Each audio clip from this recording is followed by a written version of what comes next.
अस्सलामुअलैकुम and good evening my dear brother and sisters. मैं उम्मीद करता हूं कि आप सब लोग खैरियत से होंगे। अच्छा दोस्तों, आपने सवाल किया है कि हम जब जर्मनी की नेशनैलिटी अप्लाई करते हैं या जब अपना जो उरकुंडे जब आपको नेशनैलिटी आपको मिलती है तो आपके उस वक्त कौन से सवालात किए जाते हैं। ये बहुत ही इंपॉर्टेंट सवालात हैं जो कि मैं आपके सामने रखना चाहता हूं। लेकिन इससे भी इम्पोर्टेंट बात आपके लिए मैं ये बताना चाहता हूं कि हमने अपने इसी यूट्यूब चैनल के ऊपर हमने B1 का एक नया लैंग्वेज कोर्स शुरू किया है। ठीक है, इससे पहले भी अपलोड किया है जो कि 100 डेज में था, लेकिन एक हमने नया B1 का कोर्स शुरू किया है जो सिर्फ और सिर्फ 30 डेज में आप अपना B1 का कोर्स मुकम्मल कर सकते हैं। उसकी प्ले लिस्ट है B1 30 डेज के नाम से वो प्ले लिस्ट है। ओके, उसमें 10 सबक अपलोड हो चुके हैं जिसमें हमारा नॉमिनेटिव केस मुकम्मल हो चुका है और अकोजाटिव केस उसमें शुरू है इस वक्त उसके। ठीक है, और टोटल उसके 10 सबक मुकम्मल हो चुके हैं और इंशाल्लाह अगले 20 सबक में हम अपना B1 का ये सबक जो है कोर्स जो है वो मुकम्मल करेंगे। बहुत इजी है, बहुत सिंपल है।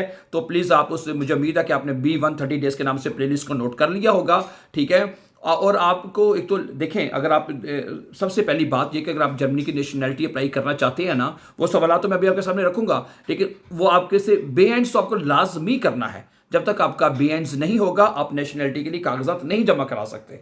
तो इसलिए मैं आपसे कहना चाहता हूं कि आपके लिए इस चैनल के ऊपर सबसे बेहतरीन मौका है कि आप घर बैठे जर्मन जुबान सीख सकते हैं और 1 रुपया लगाए बगैर सीख सकते हैं।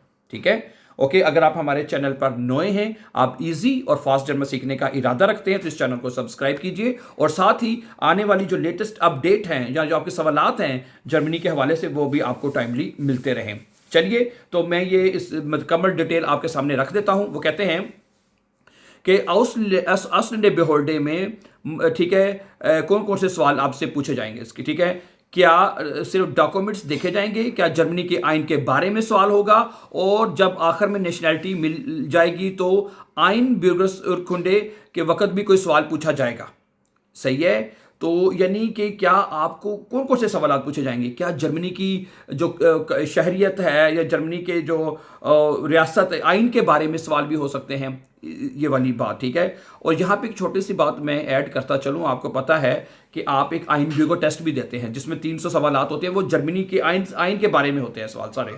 ठीक है, उसमें अगर आप मेरे ख्याल से 30 सवाल होते हैं, 17 नंबर वाला उसमें पास होता है, उसे आइन ब्यूरो टेस्ट कहते हैं। वो भी आपने पास करना होता है और वो भी नेशनैलिटी के वक्त आपने जमा करवाना होता है। ठीक है, तो जब आप नेशनैलिटी जमा करवाते हैं तो ये दो चीज़ें, आइन ब्यूरो टेस्ट और प्लस आपका बे आइन सर्टिफिकेट, ये दोनों चीज़ें आपने जमा करवानी है तो आपकी नेशनैलिटी जमा होती है। बे आइन्स के बगैर तो अब सवाल ही पैदा नहीं होता कि आप नेशनैलिटी जमा करवा सकते हैं। ठीक है, चलें अब हम आते हैं उन सवालात की तरफ जो कि आपसे पूछे जा सकते हैं। मसलन पहला सवाल ये हो सकता है कि ज़ाइट वन लेबन जी इन डॉइचलैंड, कि आप जर्मनी में कब से रह रहे हैं। ठीक है, सबसे पहले पूछा जा सकता है। ठीक है, और ये तो वो बेसिक सवालात हैं जो कि आपके बारे में होंगे। वो वोनन जी, आप कहाँ रहते हैं। वस माखन जी बेरोफलिश, पेशे के सबसे क्या कहते हैं, जिनजी फेराइराटेड haben Sie Kinder, okay, Stadtangehörigkeit वो आपने बता दिया आपकी क्या है। Was ist deine oder ihre Stadtangehörigkeit क्या है आपकी, वो पूछेंगे। ये सिंपल सवालात होते हैं जो कि आपसे अब पूछे जाएंगे। उसके बाद फिर आप जर्मन शहरियत के लिए आपको जो है जमहूरी बुनियादी निज़ाम से वाबस्तगी का इकरार करना होता है। कानून में इस हवाले से बाकायदा शर्त मौजूद है। ठीक है, ओके, इसलिए आपको ऐसे सवालात भी पूछे जा सकते हैं। मसलन वस इस्ट ग्रुंड गेजेट्स क्या है, यानी कि जर्मनी का जो है जो बुनियादी जो कानून है वो क्या है, ये सवाल आपसे क्या है बुनियादी, इसके ऊपर आप सवाल हो सकता है। और ये वो तमाम सवालात आप आइन ब्यूरो टेस्ट के ऊपर याद करते हैं। इसलिए जब आप आइन ब्यूरो टेस्ट के सवालात पढ़ रहे होते हैं ना, वो जो 300 सवालात हैं वो आपको अच्छी तरह से समझ के पढ़ने चाहिए। क्या ख्याल है हमें उसको, लेकिन वो चूंकि मल्टीपल चॉइस होते हैं, हम उससे उसका जो दुरुस्त आंसर होता है वो याद कर लेते हैं और सवाल को भी गौर से नहीं पढ़ते। फिर जाके जब आप नेशनैलिटी जमा करवाते हैं या लेने जाते हैं तो वहाँ पे ये प्रॉब्लम होती है आपको।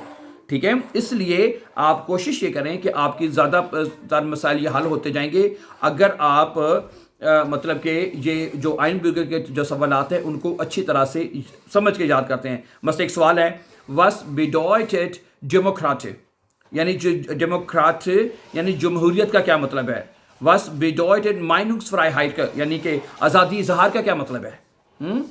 Okay, darf man die Regierung kritisieren? क्या जर्मनी में हुकूमत पर तनकीद की जा सकती है? ठीक है, achten Sie die Grundgesetz, ठीक है, und die Gesetze Bundesrepublik Deutschland, यानी क्या आप जर्मनी के आइन और कवानीन का एहतराम करते हैं? ठीक है, तो याद रखें यहाँ सिर्फ रटा हुआ जवाब नहीं बल्कि सवाल को समझना ज़्यादा है। मैं वही बात आ गई ना जो मैंने अभी शुरू में आपसे की है कि आपने रटे रटाए सवाल करके आप आइनबिगो टेस्ट तो पास कर लेते हैं, लेकिन जब फिर आप वहाँ पे जाते हैं, ठीक है, तो फिर इस तरह के ये जो बुनियादी सवालात हैं कि जर्मनी में मेन जो आइन है वो क्या है, जर्मन की जो जमहूरियत क्या है, आज़ादी राय का हक क्या है, ठीक है, जर्मनी में क्या आप जो गवर्नमेंट है उस पर तनकीद कर सकते हैं तो क्यों कर सकते हैं। तो ये बेसिकली जो सवालात हैं जो कि आपको लाजमी पता होने चाहिए। फिर आते हैं आप आइनबिगो टेस्ट की तरफ, ठीक है, वही मैं नीचे वही लिखा हुआ मैं जो पहले बता चुका हूँ। 300 सवालात होते हैं, ठीक है, इसमें 10 सवालात आपके बुंदेसलैंड के बारे में होते हैं। असल इम्तिहान में 33 सवालात आते हैं और आपके पास 60 मिनट होते हैं, ठीक है। पास होने के लिए कम से कम 17 सवालात सही होने ज़रूरी हैं। समझ आ रही है? ओके, तो ये हो गया। उसके बाद अब आता है सबसे खूब सूरत दिन, मतलब जब आप आइनबिगो मुकम्मल हो जाती है तो आपको आइनबिगो कुंडे लेने के लिए बुलाया जाता है, ठीक है। और ये इंसान की ज़िंदगी का वाकई एक ऐसा दिन होता है जिसके इंसान कई साल यहाँ पे गुजार चुका होता है, ऐसा ही है ना। ओके, जब आपको पता लगता है कि यार मैं आज नेशनलिटी का जो वो लेटर है जिसे आइनबिगो कुंडे कहा जाता है, ठीक है, ओके, वो मैं लेने जा रहा हूँ, तो इंसान की वो ज़िंदगी बड़ी खूबसूरत दिन होता है, इसमें कोई शक नहीं है, ठीक है। तो जर्मन कानून के मुताबिक शरीयत उस वक्त मौसर होती है जब आइनबिगो कुंडे आपको मिल जाता है। जब आपको आइनबिगो कुंडे मिल गया ना, समझिए आपको नेशनलिटी, वो नेशनलिटी ही है वो आपके पास। अब वही ले जाके आपने ऑर्डर आउट हाउस में जमा करवाना है, तो अपने मतलब कि फर्दर पासपोर्ट का जो प्रोसेस है वो आपने करना होता है, ठीक है। और सर्टिफिकेट देने से पहले आपको ठीक है कहता है फाइलिशिस बेकांटनिस यानी बाकायदा अहद करना होता है, ठीक है। आपसे कहा जाता है कि एक छोटा सा ये जब आप लेने जाते हैं तो छोटा सा 2-3 लाइनें होती हैं वो आपको पढ़नी होती हैं। मसलन ich erkläre feierlich, dass ich das Grundgesetz und die Gesetze der Bundesrepublik Deutschland achten und alles unterlassen werde, das ich schaden könnte। यानी मैं हल्फन ठीक है कहता है कि मैं ये ऐलान करता हूँ कि मैं जर्मनी के आइन और कवानीन का एहतराम करूँगा और ऐसा कोई काम नहीं करूँगा जिससे जर्मनी को नुकसान पहुँचे।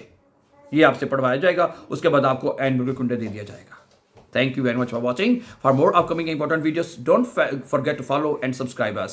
Always be happy and have a very nice time, dear friends. Take care.